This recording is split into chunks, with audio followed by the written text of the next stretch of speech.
This is such an important room. Let's enter to it, and you will see first of all our wall used to be look like. Lots of flies now. Looking at the water, my bottle of water, and asking for a little bit of it. Here we cover it with wooden roof. You must understand that in about 100 meters you will see where the Romans enter to the wall, to the fortress, and it's quite close to the main army camp. And after the destruction of Masada, they are still been here on top in those rooms. I'm talking about the Roman soldiers, and they had to talk.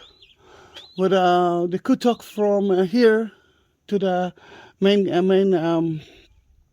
army camp. I don't want to shout because it's not nice, but believe me, you can hear me until Tel Aviv from here. Then they shoot that place a lot when they started to enter Masada. We didn't talk about it. We will talk about it when we'll be there. Then the roof was burned down and fell to the ground. And when we excavate, we found lots of pieces of Torah. Some of them were turned down into pieces by the Romans. We found lots of coins that the Romans didn't find, coins from the Jewish time. We found here a comb, clothes that was held by the Jews. We found here a paycheck of one of the Roman soldiers. We know that he bought Caligula boots, and they took it off of that payment, and it's one of the first that we found. We found part of comedy or tragedy books of the Romans. Then we found here evidence for the life before the siege and the life after the siege. Lots of memories here, lots of memories.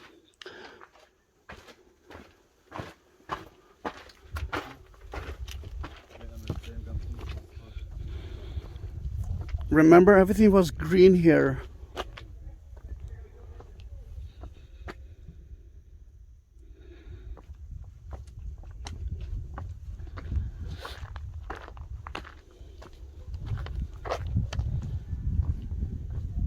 And new excavations,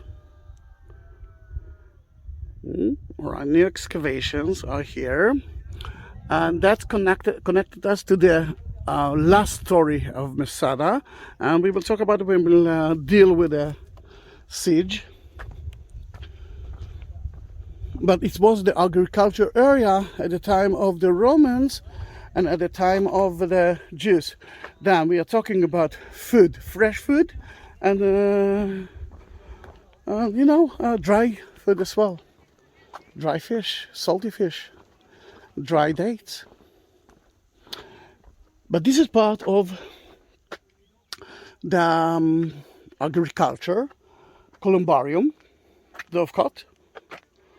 But that one is not so beautiful like the other one. Then we will go to the other one. And a group of Israeli children at the place that I want to stop, then let's let them go. Let them go. And I'm looking for small bushes. Here it is. Or small plants.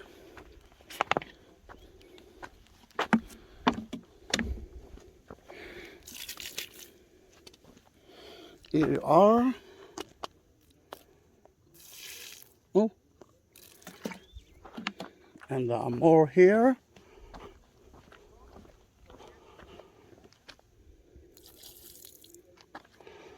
And here as well.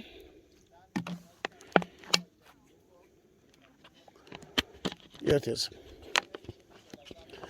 Here you can see the columbarium tower. Let's enter. It looks like that. And let's enter it. Pigeons. I mean, the whole family went, oh, look at the bird. I don't know if I'll be able to take a picture of it. Look how beautiful it is.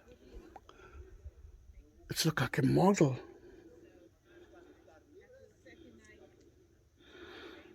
Beautiful, isn't it? We talked about dovecot. Here it is, columbarium. Birds are here. For a moment I thought that it is statue, but it's not. Then, here it is.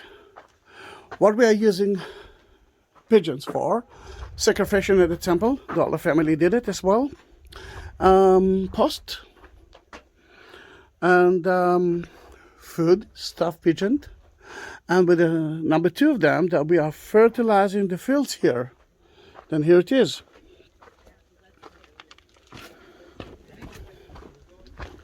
In front of you. Now, because we cannot enter now to the place that I wanted you to see, there's a group of Israelis now there. Let's talk about what's happened after that. Then,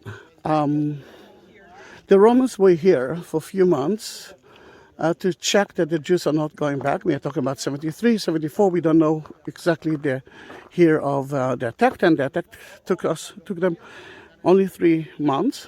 But later on, monks in the 5th century came to here. They turned it into a monastery in the desert, not so far away from Jerusalem. A beautiful place to meditate, to connect you to God. Then we found here a monastery. Been here from the 5th century until the Muslims came to here. We know that the Muslims didn't destroy that place, but I think that they didn't feel safe that they actually went to the main monastery. And remember when we started the tour, we saw the palace that I told you that it might be on base of the Hashmonaean Tower. We were going to visit it soon. Up there, it's like up there. Up there, it's a swimming pool for visitors. When the visitors came through there, you can see the other exit.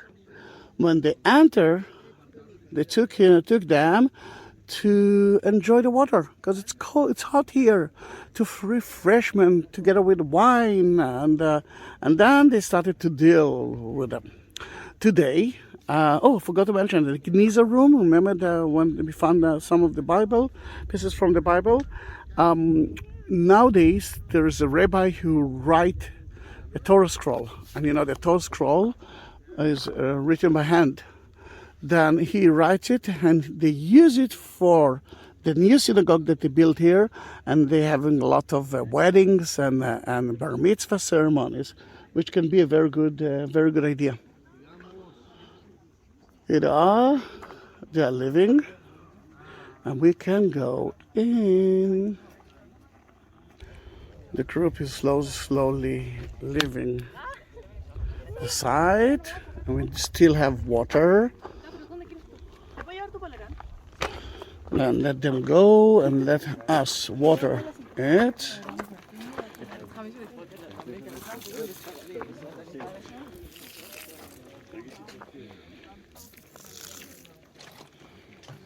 And let's go to here. Let me show where it is. That's where the Romans entered into the city. Remember, it wasn't so far from the rooms that we saw. We entered to it. Sorry about the noise. You can see the tectine tower that they built and the ramp that they built. They mainly did it on nighttime because the Jews used a lot of stones, and look at that, to stop them from doing it. But the Romans knows what to do. They know their work. And this is the only place without a wall here. Then let's enter now.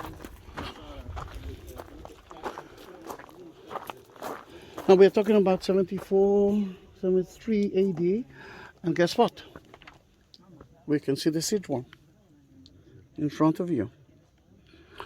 And even two people that climbing up. Remember I told you that there are 3 ways to enter to Masada, snake path from here, and which is not so difficult, I must say, 10 minutes walking up.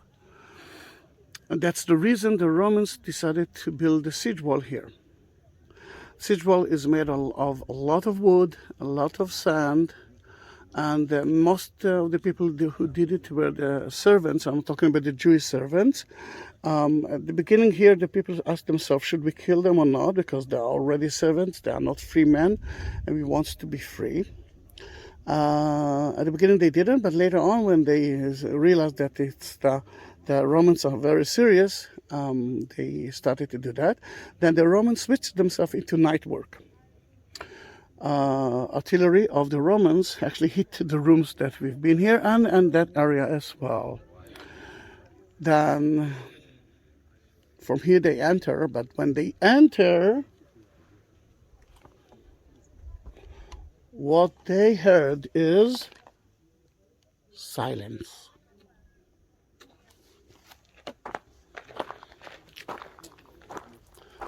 Silence.